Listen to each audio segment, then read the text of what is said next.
nimemaliza, ila kabla ya tarehe 29 Mungu akitupa uhai nitarudi tena kabla ya tarehe 29, na kama kutakuwa hakuna mabadiliko yoyote nitarudi tena. Lengo ni kuliokoa hili taifa, tulisaidie, hatuwezi kukaa kimya. Nitarudi tena kabla ya tarehe 29. Yes. Habari za wakati huu wa Tanzania. Kwa majina naitwa Captain Tesha, afisa kutoka Jeshi la Wananchi wa Tanzania katika kikosi cha Saki, kwa maana kwamba ni shule ya anga ya kijeshi. Awali ya yote napenda kumshukuru Mwenyezi Mungu, muumba mbingu na nchi, kwa kunipa uhai na afya mpaka muda huu ambapo nazungumza nanyi wa Tanzania wenzangu, nikiwa na maumivu makubwa sana moyoni juu ya haya yanaendelea katika nchi yetu. Nimejaribu kutafakari sana, mpaka muda mwingine kufikia kumshirikisha Mungu kwamba nikiwa naiona hatari kubwa sana ambayo ipo mbele yetu kama taifa. Haikuwa rahisi hata kidogo kwangu mpaka leo hii Watanzania kuniona nikiwa mbele yenu naongea haya mambo. Haikuwa rahisi kwa sababu nazijua taratibu zetu za kijeshi jinsi zilivyokuwa ngumu, hasa kwa mambo kama haya. Haikuwa rahisi hata kidogo kutafakari mpaka kuamua kufanya hiki. Kwa maana hiyo sasa, nikiwa naifahamu hatari hiyo iliyopo mbele yangu juu ya hichi ninachokifanya kwenye utaratibu wetu, desturi zetu, pia katika mambo mengine, sitojali hizo hatari kwa namna yoyote, sitomwogopa mtu yoyote, ila heshima kwa wakuu wangu itabaki pale pale. Hivyo basi nimeweza kuandika barua kwenda kwa wakuu wangu wa kazi, kwa maana kwamba CDF na wengine, kuwaeleza kwamba siridhishwi kabisa kwa yanayoendelea nchini, na naiona hatari kubwa sana sana katika taifa letu. Hivyo basi ni vema kama jeshi kuchukua hatua haraka sana kabla hatujachelewa, kwa kuwa imani pekee iliyobaki kwa Watanzania ni jeshi lao, japo muda mwingine wanasiasa wanajaribu kuliingiza jeshi letu kwenye mambo ya siasa, kulitumia ili uweze kufanikisha mambo yao, lakini tumebaki kuwa imara na bado tunaendelea kuaminika na Watanzania. Hivyo basi, kwa kuona hilo na kuona hali ambayo ipo kwa sasa, sehemu pekee na imani pekee ya Watanzania ni kwenye jeshi lao. Hivyo nashauri jeshi letu liweze kuchukua nchi haraka sana na kuweza kuweka mambo sawa kuliko kuendelea kulazimisha kwenda mbele, hasa katika hili swala la uchaguzi. Baada ya kufanya hivyo, liweze kuwasikiliza wananchi kwenye taarifa, kwa maana kwamba taarifa mbalimbali kutoka kwa wananchi ziweze kuwasikiliza na maoni yao. Wanasiasa wazalendo waweze kusikilizwa, nao wenye uchungu na taifa hili wapo, wanajulikana. Mfano na huyu mzee wetu mzuri kabisa, huyu Warioba, mzee mzuri sana huyu, na sijui kwa nini wanampuuza. Kuna huyu Humphrey Polepole, kuna mzee Butiku, kuna majaji wazuri, mfano huyu Jaji Robert Makaramba na wengine wengi, pia viongozi wa dini, makundi ya haki za binadamu, viongozi wa staff wazalendo, kwa sababu kuna viongozi wa staff wengine sio wazalendo, wanaharakati wazalendo wanaoisaidia taifa kwa kuibua mambo mbalimbali, mfano mambo ya ufisadi, matumizi mabaya na madaraka, na kuibua mambo mengine ambayo yanaisaidia jamii kwa namna moja au nyingine kuweza kutatua kero mbalimbali za kijamii. Kama sasa tukipuuzia hili basi tusije kuepuka lawama pindi mambo yatapokuwa mabaya. Yaani tusije kuepuka lawama kabisa kama tukipuuzia kufanya hivi. Sasa nilikuwa naomba, kabla hatujaendelea mbele zaidi, nilikuwa naomba kuna jambo moja tujaribu kuliangalia hapa. I think inaweza kutupa mwanga mzuri kwa mambo mengine ambayo nitakayoelezea hapo mbele. Kuna kitu kimoja kinaitwa deep state. Deep state. Nitaenda direct. Deep state ni kundi la watu wenye ushawishi mkubwa ndani ya serikali au taasisi za dola, ambazo wanafanya maamuzi ya kushinikiza sera kwa siri bila kushirikisha au kutegemea ridhaa ya umma au viongozi walio madarakani kihalali. Mara nyingi kundi hili linaaminika kuwa linaendelea kushika madaraka hata serikali inavyobadili kupitia uchaguzi wa kidemokrasia. In short, ni serikali ndani ya serikali, au kwa jina lingine unaweza kuita remote controller. Ni serikali ambayo inafanya kazi nyuma ya pazia, na mara nyingi wanatumia ushawishi wa taasisi kama zifuatazo: jeshi, idara ya usalama, polisi, mahakama, wakurugenzi, ma-CEO wa mabenki na taasisi za fedha, viongozi wakubwa wa kibiashara na matajiri wakubwa, media, mfano TV, redio na magazeti, wasanii na watu mashuhuri, na muda mwingine wanaweza kutumika bila hata wao wenyewe kujijua kama wanatumika na hao deep state. Sifa kuu za deep state hapa nitazielezea, zipo 4. Ya kwanza, hufanya kazi kwa siri au covert operation, na wanafanya kazi hivyo ili wasiweze kugundulika, kwa sababu wakigundulika inaweza kidogo ikawapa shida. Namba 2, hawajibiki moja kwa moja kwa wananchi. Mara nyingi wanawatumia wanasiasa ambao wako upande wao. Kuna wanasiasa ambao wapo upande wa deep state, kwa hao ndio wanatumika moja kwa moja kufanya mambo yao serikalini.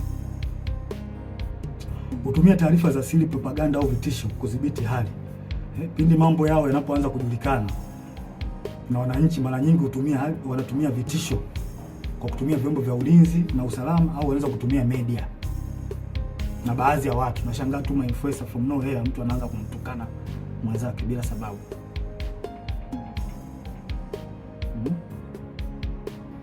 Na wanaweza kumpinga au kumuondoa kiongozi aliyechaguliwa kama hawakubaliani naye. Mfano, wananchi labda wamemchagua kiongozi fulani ambao wao wamempenda, wameona kabisa huyu kiongozi ataenda kutusaidia kutukomboa katika nchi yetu au katika jamii yetu. Sasa kama huyo kiongozi ataenda tofauti na matakwa ya hao deep state, watafanya kila hila, aidha kumuondoa kwenye madaraka yake au kumdhuru afya yake, ikiwezekana kabisa kumuua. Sasa zifuatazo ni dalili ambazo zinaweza kuonyesha kwamba katika nchi yako kuna deep state. Namba 1, maamuzi makubwa yanafanyika nyuma ya pazia. Sera muhimu zinapangwa na watu wachache wasiochaguliwa na umma, ambazo hazina maslahi kwa umma na mara nyingi zinakuwa zinawakandamiza wananchi. Namba 2, idara za usalama zinakuwa na nguvu zaidi ya kawaida.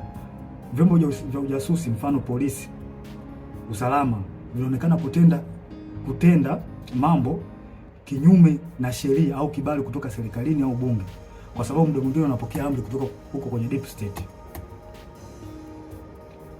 Namba 3, ukosefu wa uwajibikaji. Unaweza kukuta kuna hali ya rushwa au kuna rushwa ambayo imefanyika katika taasisi fulani, na unashangaa tu from nowhere watu hawachukuliwi hatua, wanaekeana kinga, na inaonekana kabisa watu wamefanya hizo hujuma za rushwa. Hakuna uwajibikaji, unaachwa. Namba 4, kampeni za habari na propaganda. Hutumia media, mfano magazeti, TV, radio na mitandao kwa ajili ya kutengeneza propaganda pindi unapoona taarifa zao au siri zao zinajulikana. Hutengeneza namna ya kuweza kuficha huo ukweli.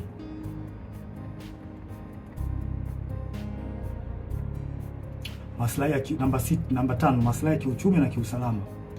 Watu wachache sana, mfano wafanyabiashara wakubwa, familia za kitajiri na taasisi za fedha, wanashirikiana moja kwa moja na maafisa wa usalama au jeshi.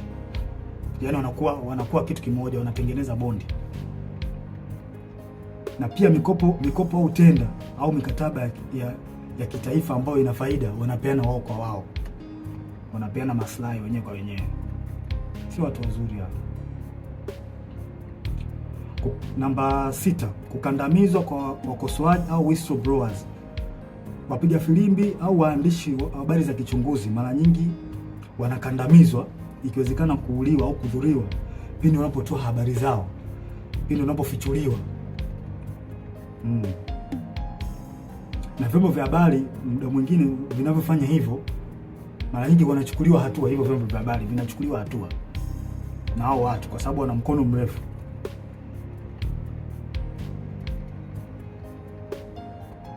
Si watu wazuri hao.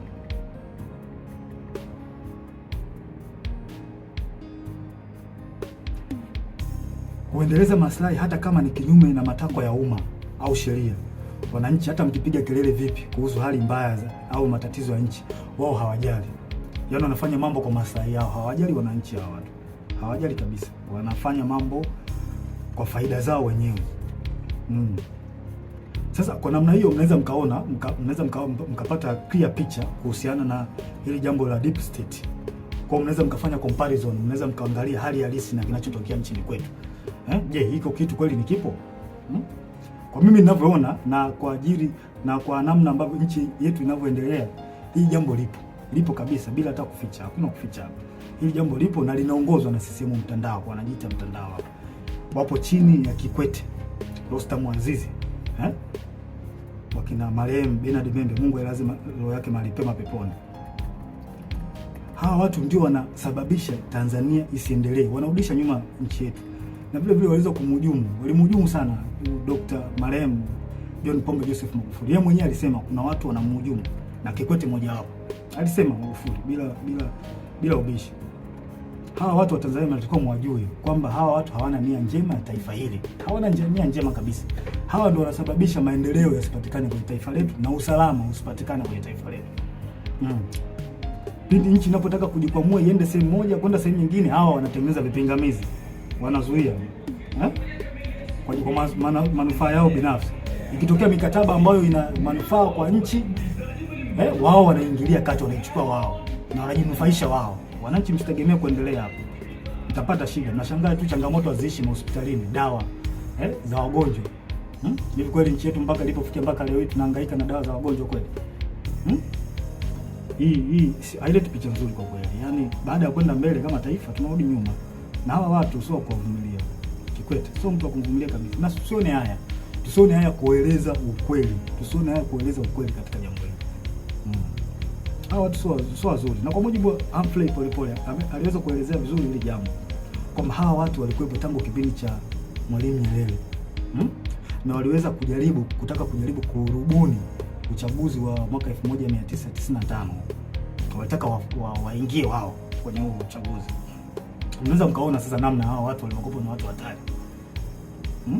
Hawa watu hawakubaliki, na tusikubali kama taifa. Tusikubali kuwaruhusu hao, kwa sababu hawa watu wakiendelea kuwepo, wakiendelea kushika hizi nyazi, tusitegemee kupata maendeleo. Tusitegemee kabisa. Na tuambiane ukweli wa Tanzania. Na ukweli siku zote tukiambiana ukweli unaponya taifa. Kwa kila mtu akikaa kimya, kuogopa sijui haitosaidia. Tutazidi kurudi nyuma. Hata mfanye kazi vipi, my friend, mtaletewa makodi ya ajabu, mtaletewa hiki, hata faida yenyewe kwenye biashara yako utaiona. Na ndivyo kinachoendelea hata sasa hivi. Mnajionea wenyewe. Kwa hiyo hawa watu CCM, hawa mtandao sio watu wazuri. Sio watu wazuri kabisa. Wadhibitiwe. Wanalihujumu taifa. Kabisa. Wanalihujumu taifa hawa. Wachukuliwe hatua kali. Wadhibitiwe kabisa. Na muda mwingine wanajaribu kutafuta zile sehemu ambazo zina nguvu. Mfano kama jeshi letu. Jeshi letu still bado lipo imara sana. Lipo imara sana. Wao wenyewe wanaona hii ni sehemu pekee ambayo wanaweza wakajifichia au wakapita huko kurahisisha mambo yao. Mfano mambo ya uchaguzi. Wanajua kwamba wakitumia jeshi wanaweza wakapitisha mambo yao.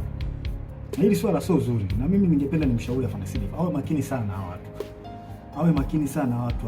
Asipokuwa makini nao tutalipoteza hili taifa. Watanzania hawatakuwa na sehemu nyingine ya kulilia. Sehemu pekee iliyobaki sasa hivi ni kwenye jeshi. Jeshi ndio ambayo iko strong mpaka muda huu. Hizo sehemu nyingine, sijui mahakama, polisi, tayari Watanzania hawaziamini. Na huo ndio ukweli. Tusifiche mambo hapa. Huo ndio ukweli. Tusifiche mambo. Hebu fande CDF, naomba tuangalie kitu kimoja na wenzangu. Unaweza mkapata tafakari kidogo hapa. Tunajua katika jeshi letu kuna watu wa aina mbalimbali. Wako wengi sana. kuna waumini wa askofu nani, Askofu Gwajima. Kuna watu ambao pia walikuwa wanampenda Magufuli. Kuna watu ambao pia ni waumini wa Roman Catholic na ambao pia wamesikitishwa sana na kupigwa kwa huyu padri wao Father Kitime. Kuna watu pia ambao ni watu ambao wanapenda haki, wanachukizwa tu na mambo ambayo yanaendelea nchini. Wapo kwenye jeshi letu, wapo watu wengi wazuri, wapo pia tuna watu ambao ni kabila la Kimasai ambao pia wameumizwa sana na swala ambalo linaendelea huko kwa ndugu zao, ikiwemo na wao wenyewe kuondolewa kwenye hii Ngorongoro na Loliondo, kufukuzwa. Wapo kwenye jeshi letu wa Masai, wapo wapo wengi sana. Pia kuna askari ambao ni ndugu jamaa na marafiki na watu ambao waliotekwa na kuuawa. Wapo ambao wana ndugu au na urafiki, wapo wapo wengi. Sasa hebu tutafakari kitu kimoja. Sasa kama hawa watu wapo na kwa namna moja au nyingine wameumizwa na haya ambao au wameathirika kwa namna moja ama nyingine na baadhi ya matendo ya serikali, kwa mfano kama kupigwa kwa Father Kitime, au Wakatoliki ambao ni askari watajisikiaje? Kufungiwa kwa kanisa kwa la Askofu Gwajima, au waumini ambao ni askari kwenye jeshi letu watajisikiaje? Au Wamasai, maafisa na askari ambao ni Wamasai wamefukuzwa Ngorongoro huko ndugu zao, au ongezekana wao wenyewe watajisikiaje? Au askari na maafisa ambao ni wapenda haki, wanapenda tu kuona kwamba nchi inaenda katika misingi ya haki, wakiona haya yanayoendelea nchini watajisikiaje? Sasa vipi sasa ikionekana kwamba hao wanasiasa wanajaribu kulazimisha jeshi litumike kuwanufaisha wao, hasa chama tawala? Hawa watu hawa watajisikiaje? Watahisi vipi wakati chama tawala hicho ambacho kimeshika dola ndicho kilichowaumiza, kilicholeta machungu, kufungiwa kanisa, kufukuzwa kwa Wamasai Ngorongoro, Wakatoliki kwa Father Kitime kupigwa? Unadhania watajisikiaje watu? Sijui mnanielewa.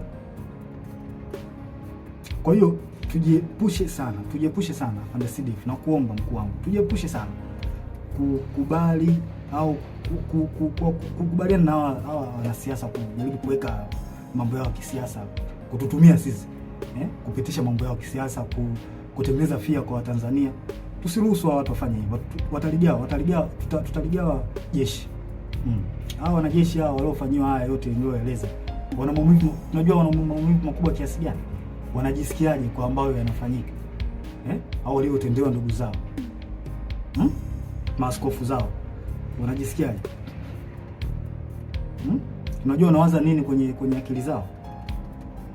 Je, vipi sasa wakihisi kwamba hao wanasiasa wanataka kulitumia jeshi lao, watajisikiaje? Si wataona kwamba jeshi nao limewatenga, liko upande wa watu ambao sio watu wazuri? Hii ni hatari sana kwa taifa. Tusikubaliane hata mara moja, na mimi binafsi sikubaliani nayo. Sikubali jeshi kuhusishwa na mambo ya siasa, kwa sababu ni hatari kwa taifa. Tuambiane ukweli, yaani ukweli utatusaidia sana. Na haya mambo hata alishasema baba wa taifa Mzee Warioba, alishakataza sana, tusirihusishe jeshi kwenye mambo ya siasa. Tutaharibu nchi, tutaleta mgawanyo mkubwa sana. Kuna maaskari na maofisa ambao wanapendezwa sana na the way huyu mwenyekiti wa Chadema Tundu Lissu anavyofanya hizo siasa zake, wanapendezwa nao. Huwezi kumlazimisha mtu, hiyo kitu kipo moyoni mwake. Sasa vipi sasa wakiona kwamba jeshi linahusishwa na wanasiasa wanalitumia kwenye mambo ya watu watawala ambao wamemzuru au wanaendelea kumshikilia vibaya huyo wao Tundu Lissu, watajisikiaje? Tunatengeneza bomu ambalo linaweza kuja kutulipukia baadaye tukashindwa kulidhibiti. Tujiepushe sana na haya mambo, sio mambo mazuri kabisa, yanahatarisha taifa letu kwa kweli. Tusiweze kuyavumilia kabisa, tuwe wawazi kuyaongea. Sasa huu ni ushauri wangu kwanza, tusidanganye kwamba wananchi hawajui kinachoendelea. Hilo swali inabidi tulitoe kabisa akilini mwetu kwamba wananchi hawajui wananchi wanajua vizuri kinachoendelea. Tusijidanganye kwa hilo. Kwanza nashauri kitu cha kwanza, jeshi lichukue nchi na kufanya mambo yafuatayo. Jeshi lichukue nchi na kufanya mambo yafuatayo. Tuzuie uchaguzi. Fandeside tunakushauri zuia uchaguzi. Huu uchaguzi una mtego mkubwa sana. Umekiuka sheria, katiba ya nchi. Na sisi pekee upande wetu ndio tunaweza kuzuia. Neki hawawezi kwa sababu nao wanatufaika katika hili. Kwa mkuu wangu nakushauri usiingie kwenye mtego wa kuruhusu huu uchaguzi kufanyika. Na kama tukiruhusu tutakuwa tumekosea sana Watanzania. Huu uchaguzi una makashfa mengi, kashfa za rushwa, ubabaishaji kwenye kila sehemu, ubabaishaji. Sheria zinavunjwa. Hivi tujiulize, unaingiaje kwenye uchaguzi taifa likiwa limegawanyika? Hivi hatuoni haya mambo, hatuoni au tumeziba masikio yetu kwamba taifa limegawanyika? Mkuu, tusiruhusu taifa limegawanyika. Hili swala halina kificho, linaelezeka na linaonekana. Viongozi wa dini wameshauri, mzee Warioba, mzee Butiko wameshauri sana juu ya haya mambo. Lakini watawala wameendelea kuwa na viburi, hawataki kuwasikiliza. Japo hawa wanashauri vitu vya msingi, hawataki kuwasikiliza. Maana yake nini? Kipi kinafichwa mpaka kulazimisha uchaguzi? Kipi kipo Ikulu ambacho kinalazimisha uchaguzi kufanyika? Mnaficha makosa yenu, hamtaki makosa yenu watu wengine wakichukua nchi makosa yenu yasijulikane. Kwa hili hamtoki. Hivi tunaingiaje kwenye uchaguzi tukiwa na kashfa kubwa nzito, wizi wa kula? Na kwa nini kauli nzito kama Mheshimiwa Polepole, ambapo NIDA amesema kwamba NIDA na NEC na sisi zimeunganishwa pamoja mfumo? Hii kauli haiwezi kupuuziwa. Hatuwezi kuacha ipite hivi hivi hata kidogo. Uchaguzi usimamishwe ili swala lichunguzwe. Na pia inanipa mashaka na nashangaa tangu hii kauli tolewe, sijui kama kuna hatua zozote zilizochukuliwa mpaka sasa hivi, sijui. Na hii inanipa mashaka. Na juzi kati hapa nilikuwa kijijini, kwa kwenye kijiji fulani, kamwona kijana anapita amevaa nguo ya CCM, ameshika simu na karatasi ya majina.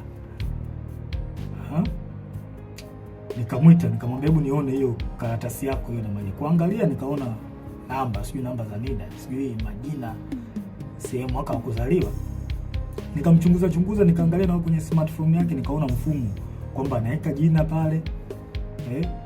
Anachagua sijui amezaliwa mwaka gani, anaweka. Kile kitu kilinipa mashaka sana. Yaani kimenipa mashaka. Na imani hata baadhi ya Watanzania mtakuwa mmeliona hivi vitu, mtakuwa mmekiona. Sasa mimi nimejishuhudia kwa macho yangu. Sasa hii sio, haileti picha nzuri na ni hatari katika taifa. Hatuwezi kupuuzia. Hatuwezi kuacha mambo yaende hivi hivi. Haiwezekani. Tunaendaje kwenye uchaguzi ukiwa kwenye kiongozi wa chama cha upinzani amewekwa ndani? Tena kwa hila. Sasa kama tumekubali demokrasi, kwa nini tusikubali kuishi nayo? Na uzuri wake ipo kwenye katiba. Demokrasi imeruhusiwa mfumo vyama vingi, imeruhusiwa kwenye katiba. Kwa nini tunakataa au hatutaki au tunatengeneza mazingira kutokubaliana nayo, kwenda nayo? Mtweni huyo mtu. Hao wenye chama chao wanataka wamtoke huyo mtu, atolewe au haki itendeke. Tusifanye mambo kioleo. Tunalipoteza hili taifa. Tukiendelea kukaa kimya hili taifa litapotea. Na mimi sipo tayari kwa hilo. Sipo tayari kabisa. Sasa tunaendaje kwenye uchaguzi tukiwa na malalamiko ya tume huru ya uchaguzi? Na hiki ndio kiburi ambacho hao CCM wanapata. Kwa sababu wanaona wanaweza kuimiliki hii tume huru. Mzee Warioba alishauri, mimi sio wa kwanza. Mzee Warioba alishauri watu mbalimbali wa haki za binadamu na wazalendo kweli hawa watu walishauri walishauri kwamba hii tume huru ya uchaguzi jaribu kurekebisha baadhi ya mambo. Wao hawataki, wanalazimisha tu mambo kwenda hivi hivi. Kwa nini wanalazimisha? Wanaficha nini? Kwa nini wanalazimisha?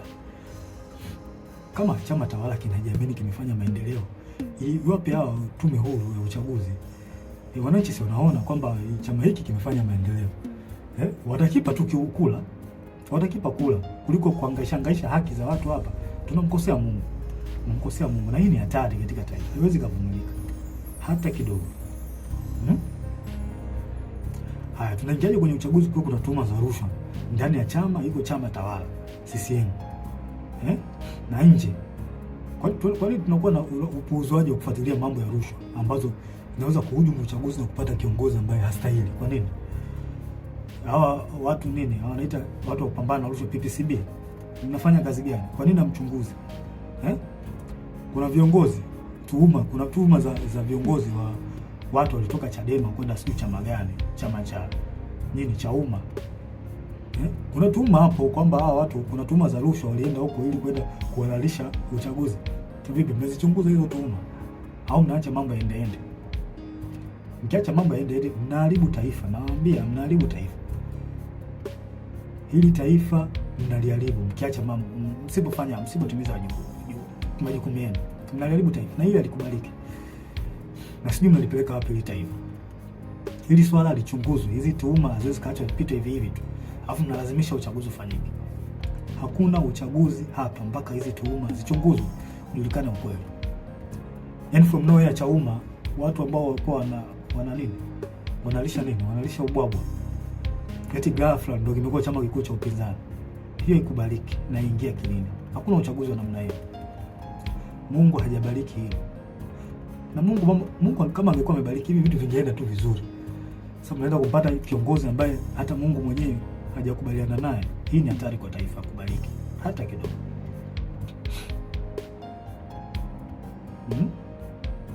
Sasa tunaingiaje kwenye uchaguzi ambao kuna uonevu zaidi wa chama cha upinzani?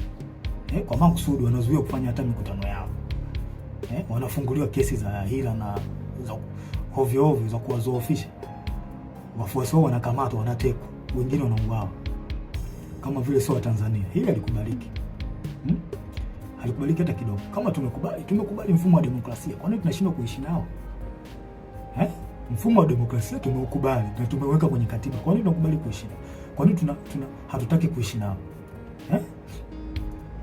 Kama hatutaki demokrasia hii, demokrasia mfumo wa vyama vingi, basi tuiondoe, kuliko kufanya tu mambo kiolela, mnaua watu, mnawapiga, mnawazoofisha. Sio vizuri, ilete picha nzuri. Hawa ni Watanzania wenzetu. Hili swala mimi sikubaliani nayo. Hiki kitu kipo ndani ya katiba. Mfumo wa vyama vingi upo ndani ya katiba. Sasa kwa nini mnawazoofisha hawa vyama hivi vya upinzani? Kwa nini mnawazoofisha? Wengine mnawafungulia makesi. Kweli hili halikubaliki. Alafu ngoja niwape mbinu chama tawala. Ngoja niwape mbinu ambayo iko very clear. If you really want to destroy or defeat the opposition party, the only thing is to derive development that will directly impact the life of citizen. Hii ndo the only way ya kuweza kudestroy chama cha upinzani. Pelekeni maendeleo kwa Watanzania. Pelekeni maji, pelekeni maendeleo yale ambayo ni tangible, ambayo direct itawafikia Watanzania, wananchi wenyewe. Hapo ndo njia sahihi ya kuweza kuua vyama vya upinzani. Na sio kama hivi mnavyofanya, mnawaua, mnawapiga. Haileti picha nzuri. Sio jambo zuri. Hao wote ni Watanzania. Sio jambo zuri kabisa, likubaliki. Namkosea Mungu bure. Haya, mtaingiaje kwenye uchaguzi? Hata chama chenyewe iko chama tawala. Uteuzi wao wa kiongozi wao hauna uhalali. Watu wamelalamika, wameenda mpaka mahakamani. Wengine mpaka leo wanalalamika kwenye vyombo vya habari na mitandao ya kijamii kwamba kiongozi wao hajateuliwa kwa mujibu wa katiba yao. Tunaendaje kwenye uchaguzi kwa staili kama hiyo? Nafasi za ubunge zimekuwa za rushwa. Ndugu jamaa na marafiki ndio wanapewa hizo nafasi. Sasa mtaenda kutengeneza serikali ya aina gani? Wale watu waliochaguliwa na Watanzania wenyewe na wananchi waliopitishwa kwenye kura za maoni, ambao wananchi wanawaamini kwamba ni watu wazuri na watendaji kazi wazuri, mmewakata, mmeweka watu wetu. Sasa nashangaa mtendo kutengeneza serikali ya aina gani huko mnapotaka kwenda. Hii ni hatari kwa taifa na haikubaliki hata kidogo.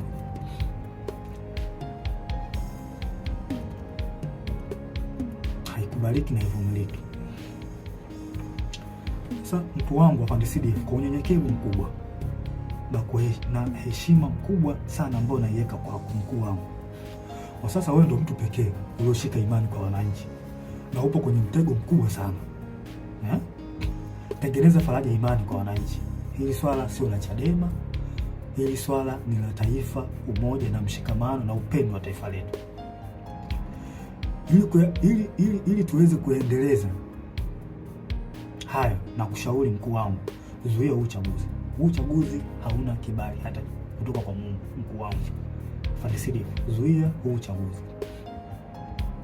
Kibali kutoka kwa wananchi tayari unacho, na imani wananchi watakuwa na imani wananchi wanataka, kwa hali tu inavyoonekana kwenye mitandao. Bado mitandao nao ni njia rahisi ya kuweza kupata taarifa, kupata habari. Wananchi wanahamika uchaguzi uzuiwe. Kwa afande CDF na kushauri mkuu wangu kwa upendo kabisa na unyenyekevu wa hali ya juu sana, stay positive, zuia uchaguzi. Kibali kutoka kwa Tanzania umepata, zuia uchaguzi, wavushe hapa tulipo. Na kwa hiyo ukifanya hivyo utarudisha imani kubwa kwa wananchi na jeshi, ambao ukweli usiofichika kwamba kuna namna ambayo jeshi letu liliteteleka, kwamba kuna namna ilionekana na ilihisiwa kwamba kuna namna inatumika na baadhi ya wanasiasa. Kwa hiyo ukifanya hivi utaweza kurudisha imani ya wanajeshi na wananchi kwenye jeshi lao. Kwa maana jeshi letu lipo kwa ajili ya kulinda katiba na kuwalinda wananchi na sio kiongozi aliyekuwa madarakani. Mkuu wangu afande CDF, nasisitiza tena, huu uchaguzi ni wa kihuni, tusikubali kabisa. Tusikubali wauni wachukue hili taifa, na ndio maana kuna hali ya kulazimisha wauni kuna jambo wanataka kulifanya. Tusikubali. Tukifanya hivyo hakika tutakuwa tumeligawa taifa. Na haya mambo sio ufisadi ambao tunayaona sasa hivi. Ufisadi, sio uaji, yaani utaongezeka maradufu na wananchi hawatakuwa na la kuongea. Utaongezeka maradufu tukikubali uchaguzi ufanyike. Afande CDF, umeshika matumaini ya Watanzania, zuia uchaguzi.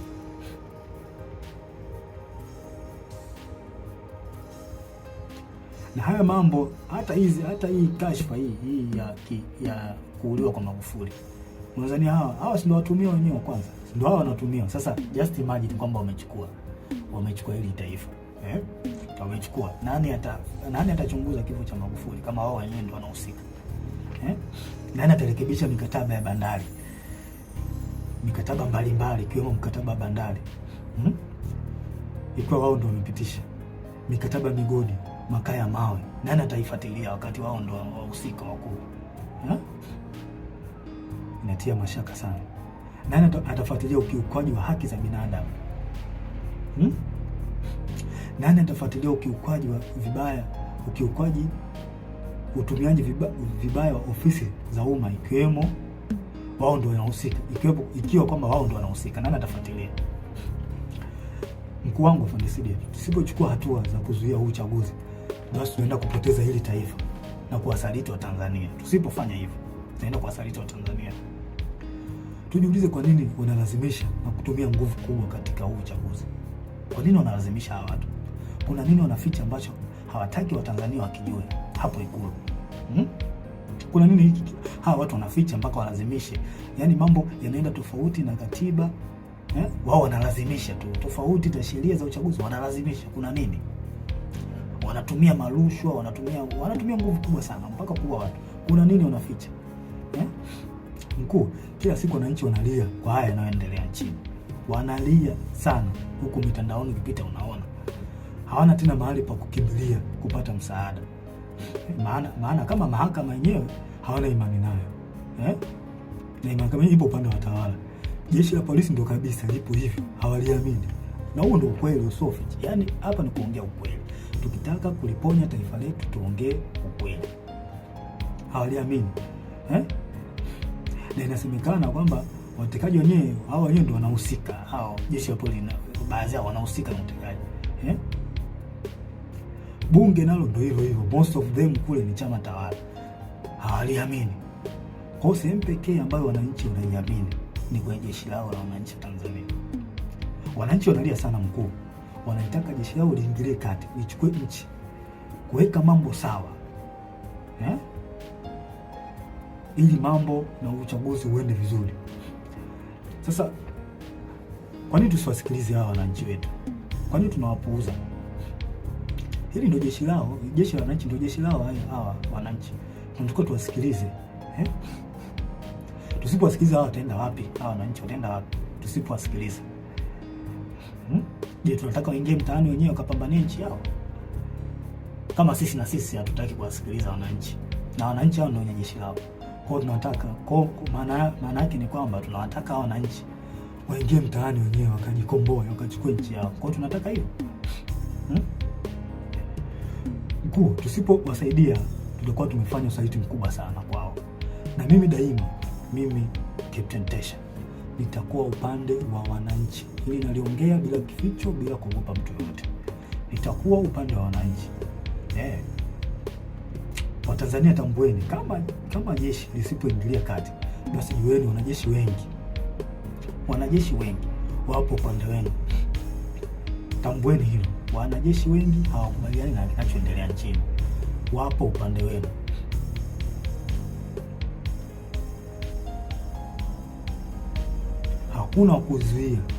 Hakuna kuzuia tena. Nendeni mkadai haki yenu ya kikatiba, wala msogope. Hakuna kutia huruma tena. Nendeni mkachukue nchi yenu kwa mujibu wa katiba. Maandamano yapo kwa mujibu wa katiba. Na haya mambo hata baba wa taifa aliongea, Mwalimu Julius Kambarage Nyerere. Tusikubali wahuni waichukue nchi. Tukiwa wazembe wapole, wahuni watakuja kuwatawala. Kwa hiyo tusikubali. Wananchi mko upande sahihi. Hawa watawala wamewapuuza maoni yenu. Na kama wamepuuza, maana yake ni nini? Chukueni haki yenu, tendeni haki yenu. Hakuna kuogopa, hakuna kutia huruma tena. Sasa ole wake polisi au mtu yoyote hawazuia Tanzania kudai haki yao ya kikatiba. I promise you, hutobaki salama. Wewe utakaowazuia wananchi kudai haki yao ya kikatiba, hutobaki salama. Nasema hili wazi bila kificho. Siogopi mtu yoyote.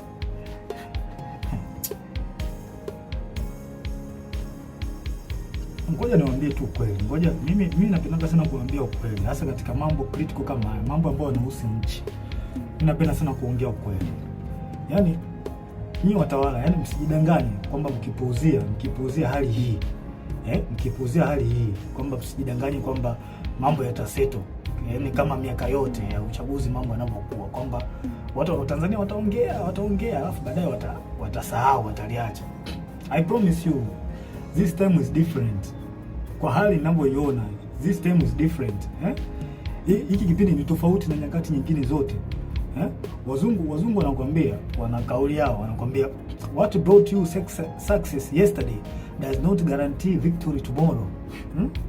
Njia ambazo ulizozitumia wewe kupata success kipindi kilichopita, usitegemee kwamba ukizitumia njia hizo kwamba zitakupa faida. Hapana, unapotea. Sio hivyo. Haiwezi kawa hivyo siku zote. Sasa I promise you, mambo hayatakuwa mazuri. Yatakuwa mabaya zaidi. Life will never be this. Wazungu wanasema life will never be as usual. Kama mkilazimisha hili. Mimi naona hata wenyewe mnaona kwamba hali ni tofauti. Kama mkilazimisha hili, life will never be as usual in Tanzania. Sure I'm telling you. Yes. Afande Sidef, mimi nakuombea kwa Mungu wa mbinguni katika jina la Yesu Kristo, akupe hekima na ufunuo kuyaona haya na kulinusuru taifa. Kwa sababu mimi naamini kwa sasa wewe ndio mtu pekee unaoaminika na Watanzania. Ambao unaweza kuwavusha Watanzania. Wavushe hapa, wape kile kitu wanachokitaka, kwamba wanataka katiba mpya. Yasikilizwe maoni ili tuweze kuvuka Watanzania kwa pamoja. Tanzania kwetu wote. Ya Watanzania wote. Kwa nini tunawanyanyasa Watanzania jamani? Haileti picha nzuri. Kwa kweli, haileti picha nzuri. Tunakula kodi zao. Lazima tuwasemee. Swala la pili, Afande Sidef. Uchunguzi wa kifo cha aliyekuwa rais na amiri jeshi mkuu wetu askari namba 1 John Pombe Joseph Magufuli. Rais Magufuli alikuwa askari namba 1 na amiri jeshi mkuu. Alikuwa kipenzi cha Watanzania. Kama sio wote basi walikuwa wengi wao, pamoja na askari walikuwa wanampenda sana huyo mtu. Na mimi ni mmoja wapo, nampenda sana, nilimpenda sana na still bado nampenda sana huyo mzee. Kipenzi cha Watanzania. Sasa na inawezekana pia hata waliokuwa wanamchukua by that time, kwa sasa hivi inawezekana kuna hali ambayo imeanza kuja kwao, kwamba wanawezekana kwamba wanaona kwamba mtu alikuwa sahihi, kwamba walifanya makosa kumchukia, na hisi hivyo, na kuna baadhi tayari washa admit. Magufuli aliongoza nchi kwa uzalendo hali ya juu. Hamna mtu asiyejua hilo kwamba huyu mtu aliongoza nchi kwa uzalendo mkubwa sana. Kifo chake kimewahuzunisha watu wengi sana ndani ya nchi na nje ya nchi. Hilo halina ubishi. Na kuna wengine nikiwa mimi Captain Tesha nikiwa ni mmoja wao, sijawahi kabisa kupona maumivu ya kifo chake. Yani mpaka leo sijawahi kupona maumivu ya huyo rais wangu John Pombe Joseph Magufuli. Naona sijui haya maumivu yataisha lini. Sasa kwa hali hiyo tumeweza kusikia taarifa mbalimbali. Of course hizi taarifa tuliweza kuzisikia mwanzoni kabisa kwa kipindi cha kifo chake. Mimi nilizisikia hizi taarifa mapema sana. Ile sasa nikawa sina taarifa, sina uhakika nazo. Nilizisikia kutoka Kenya na hawa mabloggers, YouTubers, mabloggers walisema baadhi yao kwamba Magufuli ameuliwa na Kikwete. Kuna baadhi yenu nahisi hizo taarifa mtakuwa hamna kuficha vitu hapa. Kuna baadhi yenu nahisi hata hizi taarifa mtakuwa mnazipata mwanzoni kabisa baada ya kifo cha Magufuli. Umeona bwana? Sasa tumeweza kusikia taarifa ya kwamba kuna uwezekano kifo kimemsababisha na kupangwa na CCM mtandao. CCM mtandao hao wanaikao kwa watu ambao sio wajua CCM mtandao. Hao ni Kikwete, Rostam Azizi, na marehemu Mungu lazima roho yake malipema peponi Bernard Membe. Hao ndio CCM mtandao ambao wanajulikana na wengine ambao hawajulikani. Sasa hivi tunaanzaje kupuuza taarifa za kifo chake?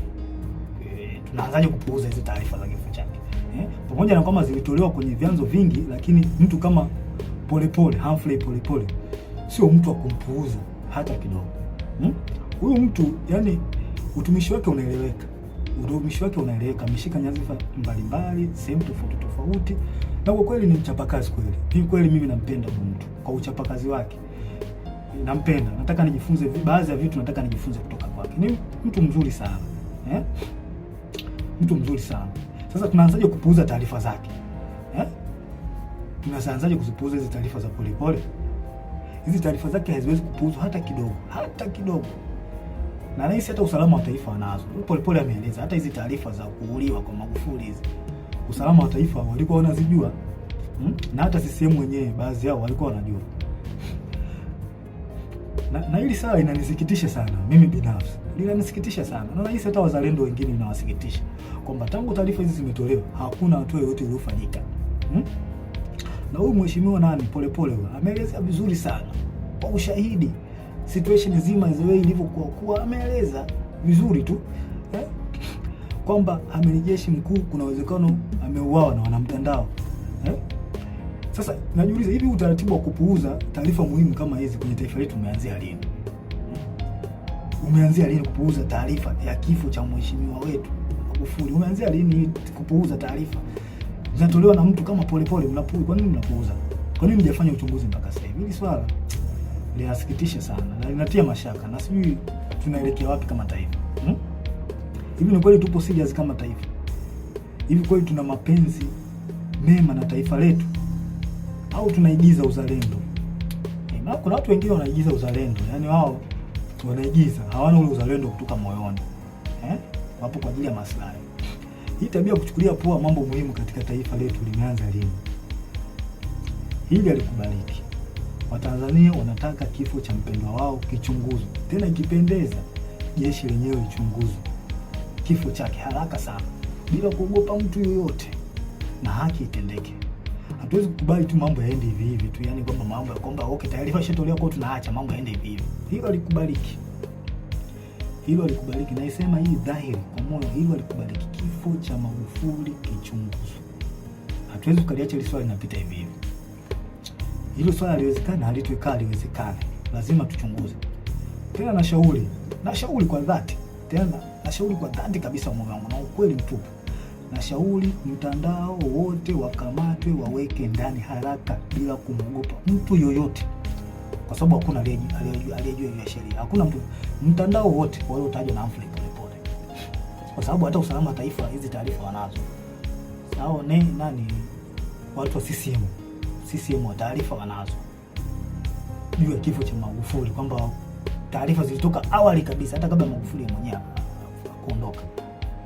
Hawa watu wakamatwe, hawa CCM mtandao wakamatwe haraka sana, yani haraka iwezekanavyo. Wakamatwe, waweke ndani. Kikwete na wenzake wote wawekwe ndani. Wasije wakakimbia nchi hawa. Yani wawaiwe haraka sana. Yani nashauri haraka sana. Afande CDF, nakuomba, hii ni muhimu sana. Naomba ingilia kati, haki itendeke katika hili. Kifo cha Magufuli kichunguzwe. Sasa ningependa nigusie kitu kimoja.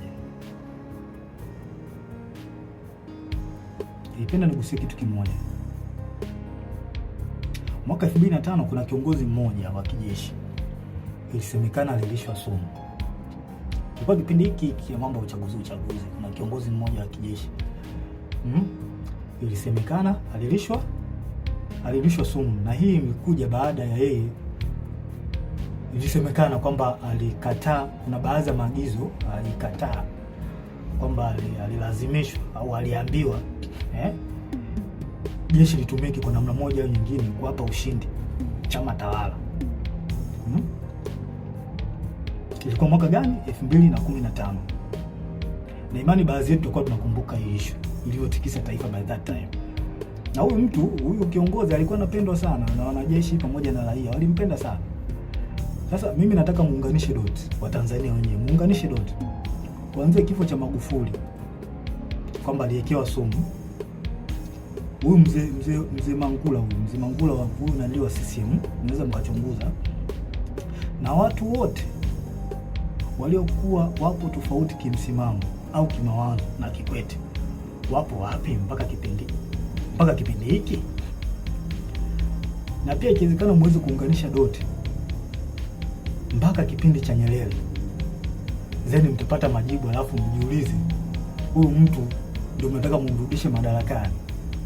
Maana hakuna asiyejua, yani kulazimisha hii issue nzima, kulazimisha uchaguzi huu. Kikwete anahusika kwa 100%, hawezi kuepuka hiki. Na hatuwezi kukaa kimya, lazima tuongee ukweli. Unajua ukweli ndio unaponya taifa. Anahusika, kwa hiyo yeye anataka ajifichie huko kwamba okay, tukishaingia madarakani hapa kuna baadhi ya uchafu wake utafunikwa. Hii haikubaliki na haiwezekani. Haiwezekani. Samia yupo kwa ajili, Rais Samia yupo kwa ajili ya kunanili. Yupo tu, ila watu ambao wapo nyuma yake ni hao kina Kikwete. Huyu mtu adhibitiwe, akamatwe yeye na mtandao wake haraka sana. Jibu hizi tuhuma za kifo cha Magufuli. Yaani akamatwe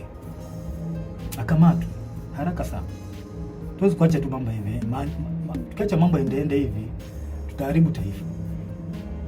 Na mimi siwezi kukubali nikiwa hai kwamba nione taifa langu linaharibikiwa. Sipo tayari kwa hiyo. Ushauri wangu wa tatu, Afande CDF, tusikubali hata kidogo wanasiasa kuhusisha jeshi letu na mambo ya siasa. Hili swala mimi sio mtu wa kwanza kulizungumzia, na madhara yake makubwa sana.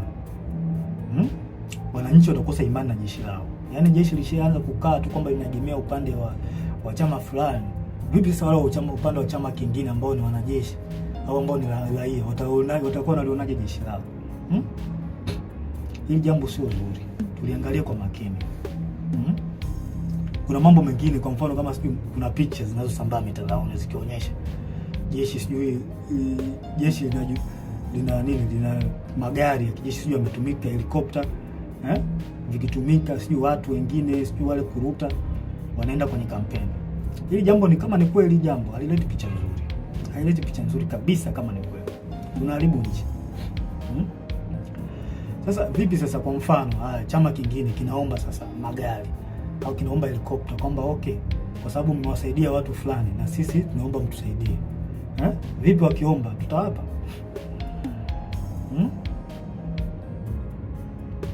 Tutawapa? Okay, je, what next kama tukikataa na wao wanaujua ukweli? Haya mambo ndio maana Mwalimu Nyerere na pamoja na Warioba waliyakataa siasa, wanasiasa kulitumia jeshi. Sio kitu kizuri, linagawa, litakuja kugawa taifa vibaya sana. Mimi sikubaliani nao, sababu madhara yake ni makubwa sana. Tutavunja ule umoja, tutavunja umoja. Hao wanajeshi hao watakuwa wako hivi, hao watakuwa hivi. Hata imani kwa Tanzania itapungua. Na pia adui anaweza kutumia njia hizo za nyewe kugombana au nyewe kutofautiana. Adui anaweza kutumia njia hizo kutuhujumu. Inatokea sana. Haya mambo tusione haya kuyaongea, tuyaongee kwa ukweli na kwa moyo mmoja, kwa sababu tukikaa kimya haya mambo yataendelea tu. Hawa watu watahisi kwamba hawa Tanzania hawajui au hawaelewi nini kinachoendelea, kumbe wanaharibu nchi, alafu na nyinyi mnaamua kukaa kimya. Watu wema wakikaa kimya, mabaya yanaendelea kutapakaa, yanaendelea kuenea. Kuna watu wanaujua ukweli alafu wanakaa kimya. Sasa unapofanya hivyo, yani unaruhusu yale mabaya kutembea, na mwisho wa siku itakuja kufikia na wewe. Kwa hiyo the best option, wewe unajiona wewe mtu mwema, kwamba unaona hiki kitu hawa watu watende, akiongea. Hata kama huwezi kuchukua action kubwa, wewe ongea. Utasaidia kupunguza yale mabaya. Haya. Ushauri wangu wa 4 kwako, si ndio? Unahusiana na swala zima la rasilimali za nchi. Tumesikia kuona taarifa mbalimbali kupitia kwenye vyombo rasmi vya habari na watu mbalimbali ambao wanaaminika, ambao hatuwezi kutilia shaka taarifa zao kwamba rasilimali zetu za taifa zinahujumiwa. Hizi taarifa na imani, hizi taarifa nyingi na imani unazo. Sasa mkuu, haya mambo sio kuwapuuzia hata kidogo. Swala mkataba wa bandari ambayo ndio usalama wa taifa. Bandari ndio usalama wa taifa. Swala migodi, migodi mbalimbali ya makaa, mawe, dhahabu, swala Ngorongoro. Naomba na nashauri mkuu wangu liangalie na lifanyie kazi. Watu wa Ngorongoro wapewe haki yao. Tukumbuke haki haipotei. Haki ya watu haipotei. Tutaichelewesha tu, lakini haipotei. Maumivu leo nayo watu wa Ngorongoro hayaleti afya kwa taifa hata kidogo, zaidi ya kuleta laana. Kama tuwatendei haki hawa watu, tunaleta laana kwenye taifa. Tunataka muelewe hivyo.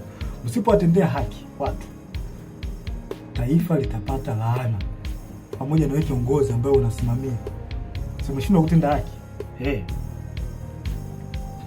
Hawa watu wa Ngorongoro wana maumivu makubwa sana. Sana. Pia nashauri jeshi lako lipitie mikataba ya tangu Magufuli alipofariki. Nasemekana kuna mikataba mingi imepitishwa hapa ambayo haina manufaa kwa taifa. Mengi. Sasa mimi I'm just think kwamba hii hali kwamba okay, tukiacha iendelee hivi, tukuruhusu uchaguzi upite hivi ambao ni wa magumashi. Hivi mikataba nani ataipitia? Nani ataipitia hii mikataba jamani? Ndiko tu uchungu na taifa letu. Hawa watu hawa ambao wako madarakani wanaonekana hawana uchungu kabisa. Na hilo swala halina ubishi. Tuongee ukweli. Hili swala halina ubishi kabisa. Nani ataichunguza sasa hiyo mikataba? Kwa hiyo afande CDF na shauri mikataba yote tangu Magufuli alipofariki mpaka sasa ichunguzwe. Kwa sababu haya mambo tunayoyasikia kwa watu ambao tunawaamini na mitandaoni sio ya kupuuzia, kwa sababu mitandao ni chanzo pia cha kupata taarifa. Kwa hiyo issue iliyobaki ni kuyafanyia kazi. Kwa hizo taarifa za mitandaoni sio za kupuuzia hata kidogo.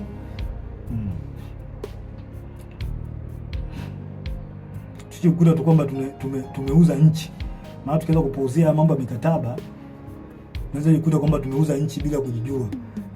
na kuanza kuhangaika sijui na kodi za bodaboda, sijui kodi za mawinga. Kama mawinga nao mtu amemaliza zake chuo, ameamua ajishikize tu kuwa winga, eti naye anatakiwa alipe kodi. Huu ndo mwanzo wa kuonyesha kwamba rasilimali zetu zimeuzwa. Mnashindwa kusimamia rasilimali vizuri, mnaanza kuhangaika na watoto. Bodaboda mlipisha kodi ya nini? Winga, mtu yuko Kariakoo kule anajitafuta, mnataka mumlipishe kodi. Sijui kodi za kufanya biashara mtandaoni, sijui ukiposti nini, sijui mambo ya kodi. Kweli ndo tumefikia huko. Haikubaliki. FAMICDF, naomba uione hii hatari. Hii halikubaliki. Kodi za mtandaoni. Yaani mtu anafanya biashara yake, anaposti vitu vyake, nataka muende kumdai kodi. It does not make sense. Hii haina maana kabisa. Hii sio ishara nzuri kwa taifa. Yaani badala ya kuendelea mbele, kurahisisha maisha ya wananchi, sisi tunarudi nyuma na kuzidisha ugumu wa wananchi. Yaani serikali inataka ifanye maendeleo kwa ajili ya kurahisisha maisha ya wananchi. Yaani wananchi wapate unafuu, wajisikie fahari kuishi katika nchi yao. Sasa sisi ndio tunazidi kuwekea ugumu. Haya makodi ambayo hayana ajabu, haya yanatoka wapi? Hii inaonyesha tumeshindwa kusimamia rasilimali zetu. Kwa hiyo FAMICDF nashauri rasilimali zichunguzwe. Mimi binafsi sipo tayari kuvumilia haya hata kidogo. Sipo naongea hii kwa moyo wa dhati. Siogopi kitu chochote. Yaani siogopi kitu chochote. Issue kama ya kifo, kufa yani ndio kitu ambacho siogopi kabisa. Kwa sababu mpaka nimeamua kuwa mwanajeshi, swala la kifo nilikuwa nalijua. Kwa hiyo siogopi. Sipo tayari kuvumilia haya hata kidogo.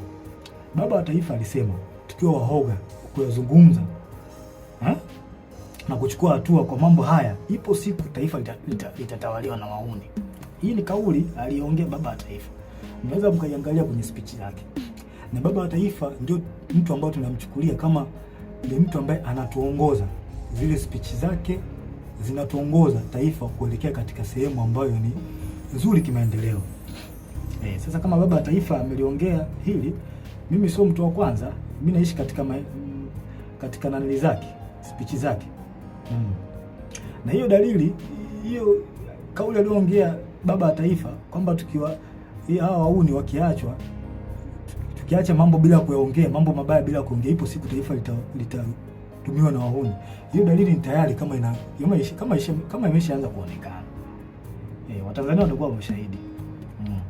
Kwa hiyo yanayoendelea, hii dalili imejidhihirisha. Na ni kweli tunatawaliwa na wahuni. Hilo swala hakuna haya kuliongea. Tunatawaliwa na wahuni, hawana uzalendo na taifa letu. Mimi sikubali kutawaliwa na wahuni. Sasa mkuu wangu FAMICDF, na kushauri tuchukue nchi na kuyazuia haya haraka sana. Tuchukue na kuyazuia haya, kwa maana kama tukiruhusu, basi tutajua tutakuwa tumewakosea Watanzania na nchi itakuwa mikononi mwa wahuni. Haya tunayoona sasa hivi na hisi yataongezeka mara nyingi sana. Hayo yote yanaongozwa na Kikwete. Huyu mtu mimi sijui kama ana hofu ya Mungu. Sielewi. Sasa naomba tutafakari mambo fulani. Niwarudishe nyuma kidogo. Kuna jambo moja Watanzania huwa tuna tabia ya kusahau. Hasa situation iliyokuwa miaka ya nyuma, hasa kuanzia mwaka 2005 mpaka 2015. Kipindi cha utawala wa Kikwete. Ngoja tukumbushane nchi jinsi ilivyochezewa na Kikwete kwa kashfa za matumizi mabaya ya madaraka, ambaye sasa huyu Kikwete yuko karibu na Samia. Kwa hiyo mtatafakari wenyewe. Haya. Moja, kuna kashfa ya malipo ya nje EPA kuanzia mwaka 2005 kwa makadirio tu hapo, ambao mtakuwa na taarifa sahihi. I think mnaweza mkaweka mambo sawa. Kuanzia mwaka 2005 mpaka mwaka 2006, ambapo benki kuu BOT ilihusika. Kiasi cha fedha cha bilioni 133 zilipotezwa, ambapo kwa taarifa Daudi Balali alihusika. Watu ambao mlikuwepo kipindi hiko na hizi taarifa mliipata. Kuna kashfa ya Richmond 2006 mpaka 2008, ambapo Edward Lowassa, Nazir Karamagi na Ibrahimu Msabaha, hawa watu walituhumiwa kwa kashfa hizi. Kuna mabilioni ya pesa mengi hapo yalipotea. Kuna kashfa ya Meremeta Tan Gold na Deep Green Finance mwaka 2006 mpaka mwaka 2007. Bilioni 155 zilitumika bila uwazi. Watu wamebeba hela hapo. Kipindi cha Kikwete alikuwa kiongozi. Kuna kashfa ya rada 2007. Serikali ilinunua rada kutoka Bae, kampuni inaitwa Bae iko UK, kwa bei ya juu mno kupitia rushwa. Yaani watu hawa wauni wauni watu wabaya sana. Hawa wauni walipandisha gharama. Yaani hii kampuni ilikuwa inauza gharama ya chini, lakini wauni ambao walipewa kwenda kufanya manunuzi ya rada wakapandisha gharama. Karibia bilioni 60 waliongezea bilioni 60. Kwenye ununuzi wa hii rada kutoka UK. Sasa kwa bahati nzuri serikali baada ya kufuatilia zile fedha ziliweza kurudishwa na serikali ya Uingereza bilioni 60. Naona mambo haya. Kashfa ya makaa ya mawe ya Kiwila Coal Mine kuanzia mwaka 2008. Mgodi uliuzwa kwa kampuni inayohusishwa na viongozi wa juu kwa wakati huo ambaye alikuwa Edwin Lowassa na Daniel Yona. Mabilioni ya shilingi ya ununuzi wa mgodi wa mikopo. Yaani hao inaonekana walinunua mgodi kwa gharama, walifanya huduma kununua mgodi kwa gharama ya chini. Huduma hizo. Kuna kashfa nyingine ya shirika la ndege la Tanzania ATCL 2008 mpaka 2010. Mabilioni ya pesa ya hasara kwa shirika. ATCL iliingia mkataba mbovu na South Africa Airways. Pia mikataba ya kukodisha ndege kwa gharama kubwa.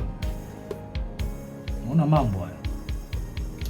Kashfa ya TTCL na ZTE mwaka 2008 2010, ambapo TTCL iliingia mkataba na kampuni ya Kichina uliokuwa na gharama kubwa na usio na faida kwa taifa.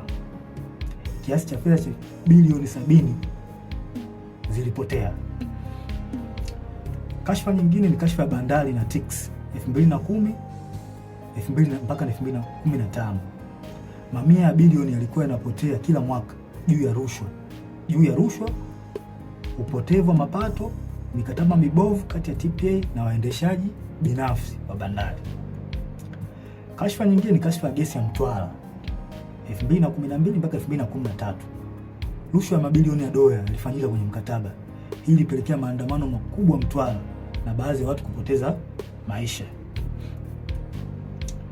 Kashfa nyingine ni kashfa ya Tegeta Escrow 2014, mitambo ya umeme IPTL PA. Fedha zilikuwa katika akaunti ya escrow ya benki kuu, zilichukuliwa na kugawiwa kwa watu binafsi, makampuni na viongozi wa kisiasa. Kuna viongozi hapa waliokuwepo kwenye hii kashfa, kuna Sospeter Muhongo na viongozi wengine walihusika. Kashfa NCCF na Kigamboni New City 2012-2014. NCCF iliwekeza katika mradi mikubwa ya ujenzi ikiwemo mradi wa Kigamboni New City bila uwazi na kwa gharama kubwa. Billions of money zilipotea kwenye hii kashfa. Kashfa nyingine ni kashfa ya bandari ambao wengi wenu, bandari ya Bagamoyo ambao wengi wenu mmeisikia. Hizo ni kashfa kubwa. Ingawa zipo nyingi, lakini hizi ni baadhi. Hizi ni kubwa ambazo zilikuwa kipindi cha utawala wa Kikwete. Huyo mtu ambaye sasa hivi yupo karibu sasa na Rais Samia. Pia kuna kashfa ndogo za kipindi hicho. Kuna manunuzi ya magari ya mawaziri na viongozi, magari ya kifahari 2006 mpaka 2011. Yaani kuna magari ya kifahari yalinunuliwa ya mawaziri na viongozi kwa wakati huo. Kuna ubadhirifu katika miradi ya maji ya vijijini mwaka 2009 mpaka 2013. Baadhi ya miradi ilipokea fedha nyingi lakini haikukamilika. Hizo hata Magufuli aliliongelea. Mikopo yenye utata kupitia benki za serikali kama TIB na benki ya kilimo, na baadhi walionufaika walikuwa wana ushawishi kisiasa. Yaani wanasiasa walijinufaisha kupata mikopo kwenye hizo benki. Ufisadi katika mikataba ya ujenzi wa barabara na madaraja. Gharama zilikuwa zikipandishwa kiholela. kashfa ya manunuzi ya sare za jeshi la polisi. Angela Kiziga alihusika. Sasa hizo ni kashfa ambazo zilikuwepo kipindi cha Kikwete. Huyu mtu ambaye yuko sasa hivi yuko na Mama Samia, yuko karibu naye sana. Nadhani mnaweza mkawa na picha fulani. Sasa basi, kwa baadhi ya watu ambao mlikuwa mmesahau haya na ambao mlikuwa hamjapata akili, hii ndio awamu ambayo Kikwete alikuwa kiongozi. Na kashfa nyingi hapo mtandaoni na kashfa nyingi hapo, wana mtandao walihusika kwenye hizo kashfa hizo. Kwa hiyo mnaweza kutafakari wenyewe na kupata majibu kwa hizi kashfa. Tena hizi ni chache, zipo nyingi sana. Kashfa za awamu ya 6 ambazo kipindi cha mama, na imani mmezisikia, nyingine mmezishuhudia na mnaziona mpaka wakati huu. Kashfa za mama. Tusifiche mambo. Unajua, tukitaka kuponya taifa, mimi kila siku nitakuwa naongea, tukitaka kuponya taifa tuongee ukweli. Ukweli unaponya taifa. Hamna kuficha mambo hapa. Nilikula kiapo cha kusema ukweli. Mimi nitasema ukweli, hata kama unawaumiza nitasema ukweli. Kashfa za awamu ya 6 mnazisikia kila siku zinapostiwa. Pole mheshimiwa pole. Tena pole anajitahidi sana kueleza Watanzania. Mimi yani, hebu msikilizeni huyo mtu anawasaidia. Msikilizeni. Ameeleza makashfa nyingi, mama mfisadi ya mtoto wa nani? Mtoto wa rais. Yaani mtoto wa rais tulitegemea uwe mfano kwa vijana wa Tanzania. Kuwa mtu ambaye una tabia nzuri. Una mwelekeo mzuri. Lakini mtoto wa kiongozi ndio anakuwa mtu mwenye kashfa. Haileti picha nzuri kwa taifa, na ni aibu. Ni aibu kwa mheshimiwa rais mtoto wako kuwa na kashfa. Ni aibu. Aibu sana.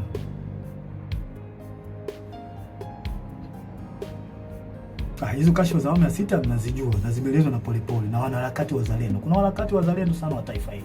Wanajaribu kuibua mambo kwa lengo la kuwafahamisha, kuwafungua macho wananchi, muelewe kwamba mjue nchi yenu inaendea wapi. Wamejitahidi sana hawa wazalendo. Wanatoa taarifa mbalimbali na taarifa hizo nyingi zina ukweli. Nyingi zina ukweli. Unaona, hata kwenye masuala ya uongozi mambo tu yanaenda ovyo ovyo. Yaani kipindi hiki mambo yanaenda ovyo ovyo. Mambo hayaeleweki, ni kama nchi haina kiongozi. Lazima tuongee ukweli, hamna kuficha hapo. Rushwa kila sehemu, yaani rushwa zimetapakaa. Hivi mradi mdogo kama ule wa mwendo kasi ule. Mwendo kasi kweli ndio kufikia stage hii. Watu wanapita kwa kuingia madirishani. Watu wanajaa mpaka unakaa juu. Ni kweli? Kweli tunalipeleka wapi hili taifa? Kitu kidogo kama mradi ule wa mwendo kasi tunashindwa kuumanage. Je, standard gauge hii tutaiweza hii? Na wasiwasi na tunapoelekea sio pazuri. Kweli. Na mimi nitaendelea kuongea ukweli. Nitaendelea kuongea ukweli daima. Kwa hiyo nataka umjue huyo Kikwete ni mtu aina gani. Ambao mnamtetea baadhi yenu. Nataka mumjue kipindi chake alifanya mambo gani. Hawa watu hawafai kabisa. Hawana uzalendo wala uchungu na Tanzania. Ni ambao mpo gizani mpaka sasa hivi hamuyaoni haya. Naombea kwa Mungu upate ufunuo tu muweze kuyaona haya. Ushauri wangu tano kwa kusidi. Afande Sidif, na kuomba kwa hekima kabisa, watu wafuatao waweze kukamatwa, wapelekwe kwenye vyombo vya sheria juu ya tuhuma zinazowakabili. Watu hao ni huyu mtoto wa Kikwete, mtoto wa Samia Abdul Kikwete mwenyewe, rais mstaafu Rostam Aziz, Angela Kiziga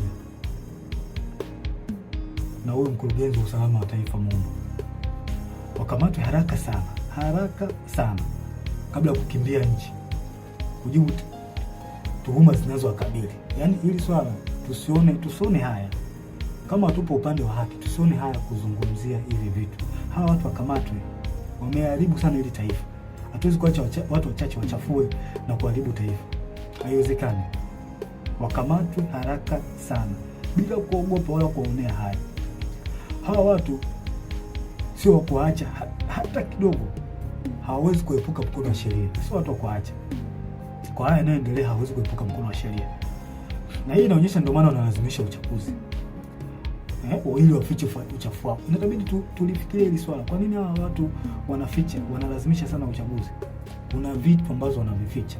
Je, na sisi tumekubaliana na hivyo vitu wanavyovificha kwamba tumekubaliana kwamba tuviache tu? Tunalipeleka wapi taifa? Na shauri mkuu, hawa kabla kukimbia nchi, wakamatwe haraka sana, wawekwe kwenye vyombo vya sheria. Sio watu kuacha hata kidogo. Wanalazimisha uchaguzi. Kuna vitu ambavyo wanavificha hawa. Haiwezekani. Haiwezekani kabisa. Na hakuna uchaguzi wa namna hii. Hakuna uchaguzi. Tukiwaruhusu hawa watu wafanye huu uchaguzi ambao hauna haki wala kibali kwa Mungu, tunaenda kulipoteza taifa. Na tusije kusema kwamba tusije kulaumiana baadaye. Tusije kulaumiana. Hakuna uchaguzi wa namna hii. Hakuna.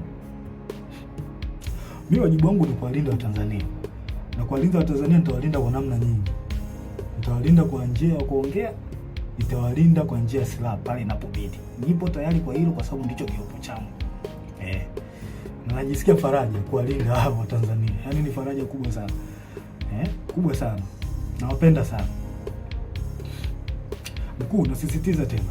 Na sio kama nakupa amri, na shauri. Hawa watu wakamatwe haraka sana. Hili swala halitopita daima mpaka haki itendeke.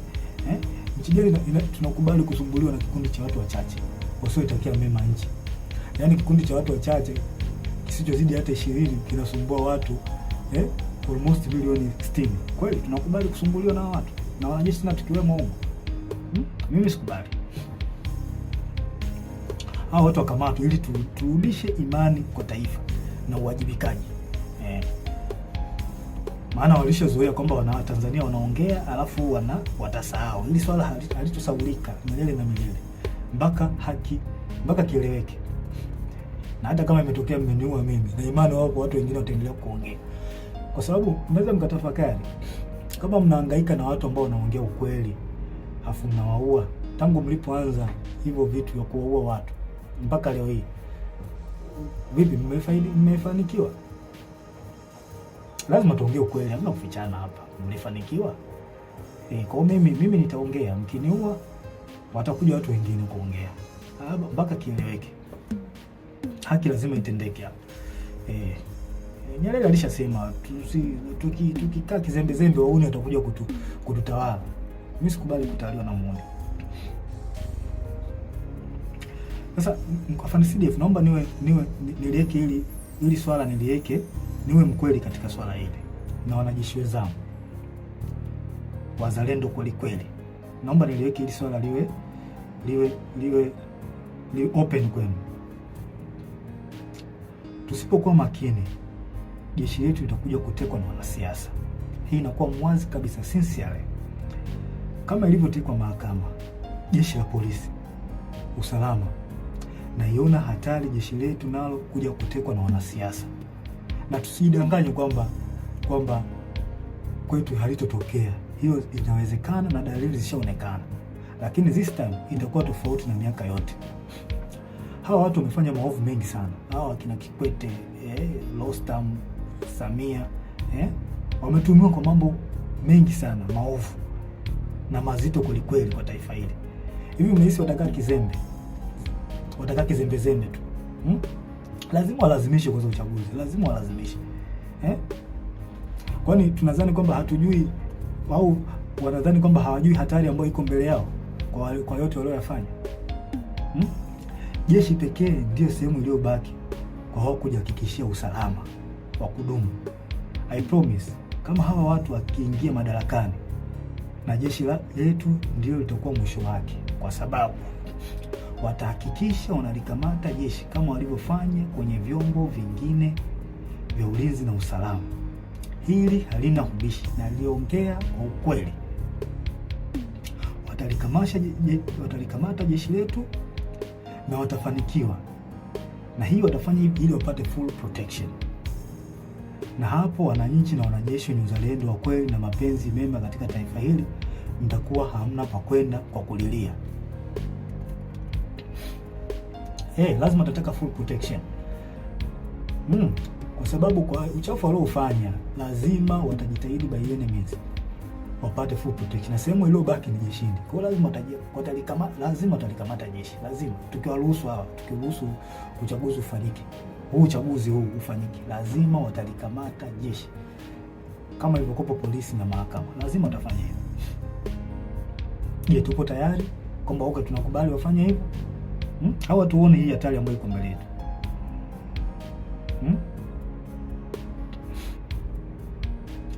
Narudia tena, jeshi pekee ndio sehemu iliyobaki wao kujihakikisha usalama wao wa kudumu. Hivyo basi watahakikisha wanalikamata effectively.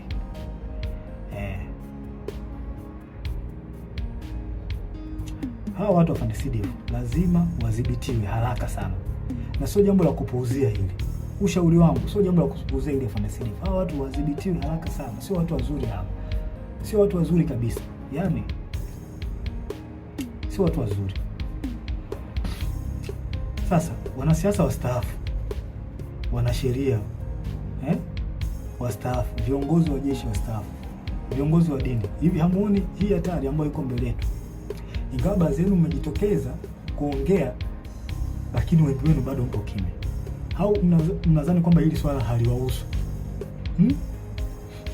Na I promise you, hii hatari mkikaa kimya, kwa sababu nyinyi mnajiona mko salama, nyinyi viongozi wastaafu na wengine mnaona mnakaa tu kimya, mnajiona mko salama. I promise you, hii hali ikitokea, madhara yake na nyinyi mtakuja kuona baadaye. Lazima itawafikia. Lazima mtawafikia, itawafikia tu. Sasa hivi mnaona kwamba mnakaa kimya, mnaacha tu mambo yanafanyika ovyo ovyo, nyinyi mnakaa kimya. Au mnanufaika na nyinyi. Na washauri viongozi wangu wastaafu, viongozi wa dini, msikae kimya. Taifa linaenda kupotea. Tuwa kweli katika hili. Msikae kimya, taifa linaenda kupotea. Msikubali huu uchaguzi ufanyike. Hakuna uchaguzi wa aina hii. Wanalazimisha kwa sababu wanajua mambo yao waliyofanya, uchafu waliofanya. Na ndio maana wanalazimisha sana. Tuongee ukweli. Hakuna kuficha hapo. Kuna swali lingine ambalo mheshimiwa Polepole alizungumzia. Na mimi napenda tu nilisisitizie. Nashauri katika taasisi zote za serikali, vyombo vya ulinzi na usalama, mahakama, bunge, wizara zote, hasa wizara ya fedha, taasisi za usalama wa taifa na sehemu nyinginezo, tunzeni taarifa zote za ushahidi zinazohusu ukiukwaji wa sheria na taratibu za serikali. Kama msipofanya hivyo, time will come, and it very soon, time will come,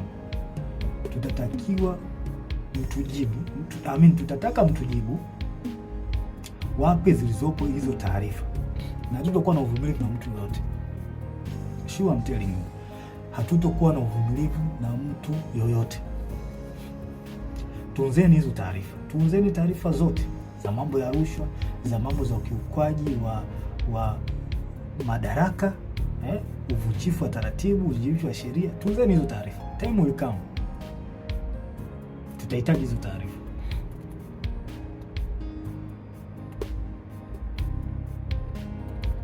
Hatuwezi kuacha mambo yanaenda hivi hivi tu kwenye taifa. Yaani sasa tutakuwa ni taifa la aina gani? Kwamba tuache tu watu wanafanya wanayoyafanya, tuache. Hili halitakuwa ni taifa. Tanzania inaheshimika sana. Sasa watu wachache tusikubali waliharibu taifa letu. Iko kitu kiwezekana. Hakiwezekani mbinguni na duniani.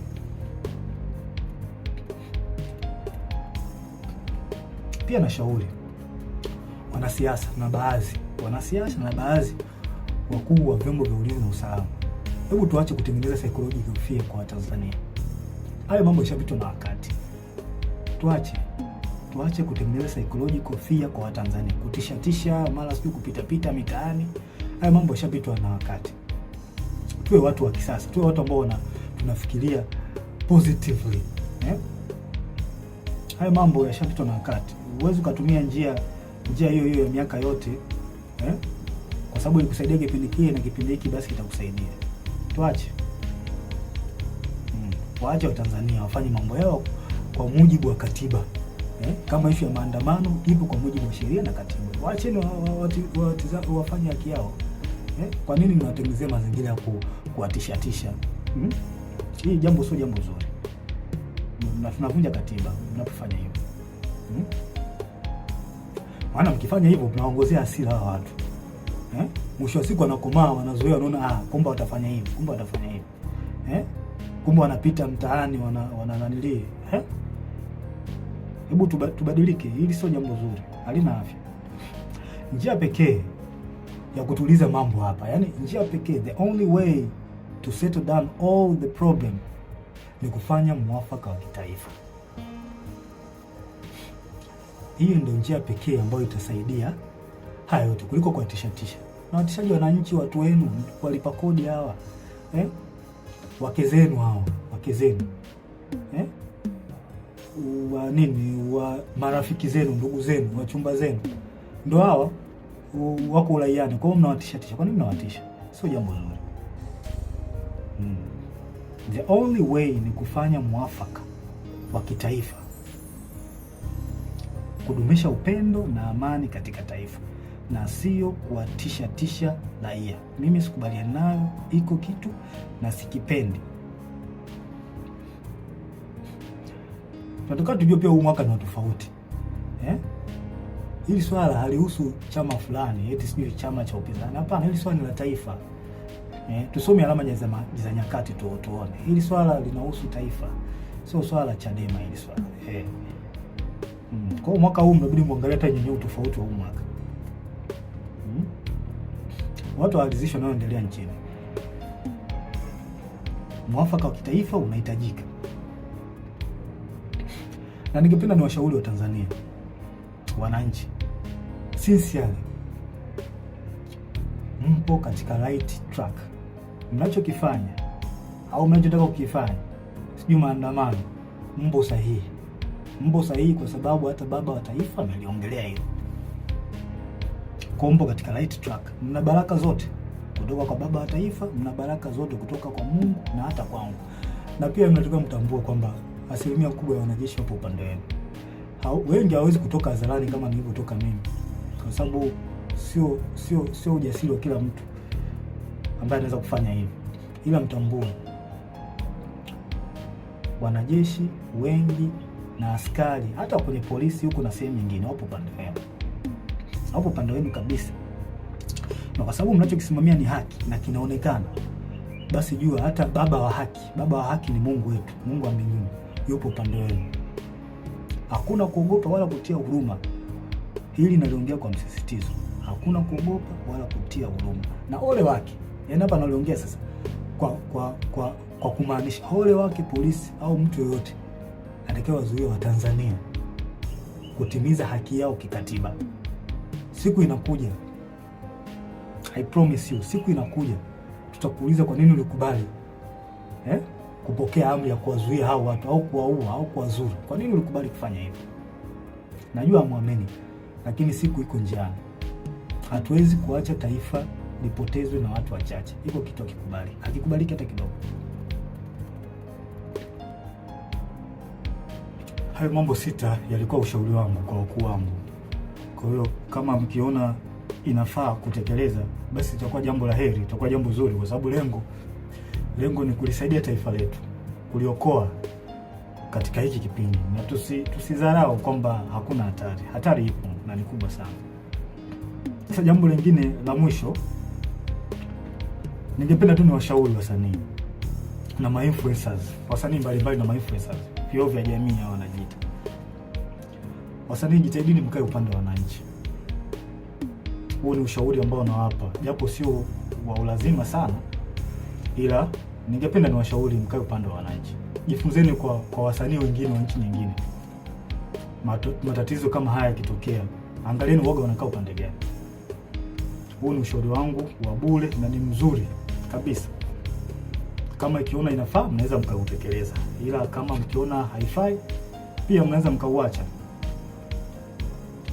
Nimemaliza, ila kabla tarehe 29 Mungu akitupa uhai nitarudi tena kabla ya tarehe 29, na kama kutakuwa hakuna mabadiliko yoyote nitarudi tena.